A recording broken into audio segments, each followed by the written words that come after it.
Video still from a commercial for Ed Gillespie's 2017 campaign for Virginia governor.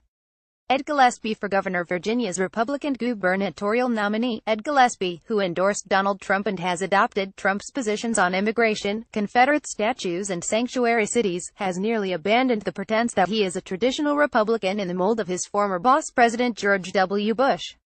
In the weeks leading up to Tuesday's election, Gillespie has decided to embrace, if not Trump no pictures together, please, then Trumpism, enthusiastically.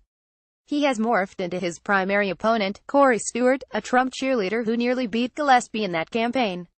Gillespie, in a state that Hillary Clinton won and where Trump's net disapproval rating is in the double digits, is betting that swing voters stay home while Stewart voters rally to his side. He therefore has made this a referendum on Trump in order to pump up his base in Southwest Virginia. Stephen K. Bannon made no bones about it. This is a test run for Trump and Trumpism in swing states. The Post reports a cocksure disciple of Trump, Stewart was dismissed as an unknown, underfunded candidate by Virginia's GOP establishment when he challenged Gillespie, the former lobbyist, Republican Party chair and advisor to President George W. Bush. But the mockery turned to astonishment when Stewart, chair of Prince William County's Board of Supervisors, came within a percentage point of victory, albeit in a low-turnout primary. Now, as Gillespie has appropriated his tactics and polls suggest he has narrowed the gap with Democrat Lt. Gov. Ralph Northam, Stewart's stature as a political force is growing as he seeks to challenge Sen. Tim Kaine next year.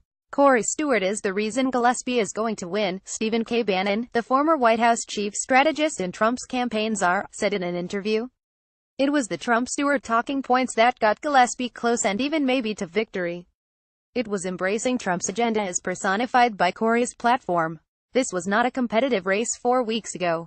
You could have stuck a fork in Gillespie. Got that embracing Trump's agenda will win the state for Gillespie. Gillespie was even overheard calling populous Northern Virginia, where he once sought to make inroads, a bit of enemy territory.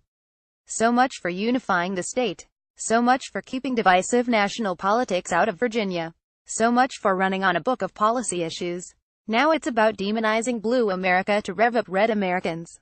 Gillespie seems to think he can do without the sort of swing voters, suburban soccer moms, white-collar workers, minority business leaders, whom the GOP used to court and whom the last statewide GOP victor, former Governor Bob McDonnell, won over. These are voters who reject the idea that an election is akin to a primal scream. Instead, they generally go about choosing a candidate who can actually govern. These voters care about the bread and butter issues, such as schools, healthcare and transportation. They know Virginia will not thrive economically if it is seen as regressive and antagonistic toward newcomers. These voters can see what Washington has become, a dysfunctional mess, a cauldron of nastiness and a place where politics is now about grievances, not problem-solving. Ironically, Virginia used to pride itself on being a bastion of anti-C politics. In his inaugural address, current Virginia Gov. Terry McAuliffe extolled the Virginia tradition to put the common good ahead of short-term politics. That's the Virginia way. It's a tradition that we should be proud of.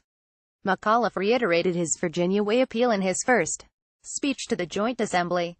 The challenges that we face are considerable, but we are more than capable of solving them if we work together for the good of our great Commonwealth. That is the very essence of the Virginia way. The notion that Virginia could escape the Trumpian wave that has drowned out reason, civility and empathy elsewhere is now being put to the test. Northam, bland and lacking the instinct to go for the jugular, for better or worse stands for functional politics and bipartisan problem-solving. His politics are decidedly less extreme, less ideological and less mean than anything we've seen on the national stage since Trump has heightened polarization and popular anger. Gillespie seems to have said, if I can barely beat Stewart, I might as well join him. And so he has run a campaign breathtaking in its hypocrisy. The thing is, once you've campaigned as a Trumpian, you cannot govern rationally, civilly and with goodwill toward the other party. The irony that Gillespie's former boss Bush 43 now bemoans the destruction of the GOP that he and his father have known is not lost on former Gillespie fans.